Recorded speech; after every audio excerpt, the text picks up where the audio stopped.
अस्सलामुअलैकुम। आज हम बनाने जा रहे हैं बहुत ही मज़े का और स्पेशल सा मीठा। तो जल्दी जल्दी से मेरी रेसिपी को फॉलो करें। इसके लिए हमने लेना है 2 किलो मैंने दूध लिया है।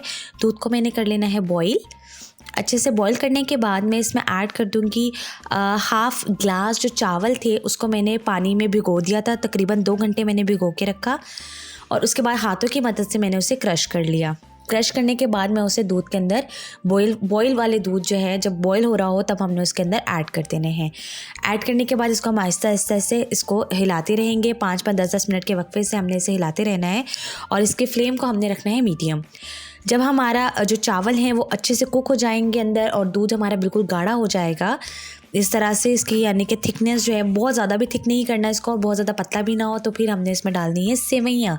सेवइयाँ हर घर में मौजूद होती हैं। आप इसमें कलर्ड जो सेवइयाँ मिलती हैं वो भी ऐड कर सकते हैं। तो मैंने तो सिंपल सेवइयाँ ली हैं जो घर में अवेलेबल थी।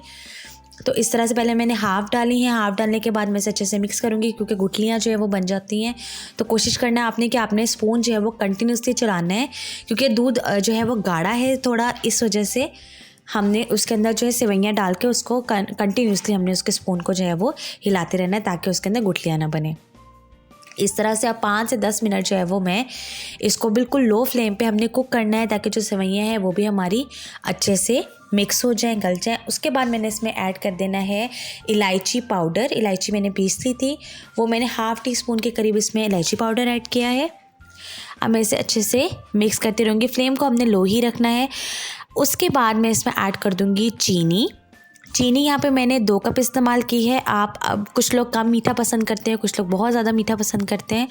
तो मेरे घर में ज़्यादा मीठा नहीं खाया जाता तो इसलिए मैंने 2 कप चीनी जो है वो इसमें इस्तेमाल की है। आप ज़्यादा भी डाल सकते हैं। डालने के बाद इस तरह से मैं इसे अच्छे से मिक्स कर लूँगी और आप देख सकते हैं कि कितनी थिकनेस जो है वो ये इसमें आ गई है, थिक हो गया बिल्कुल।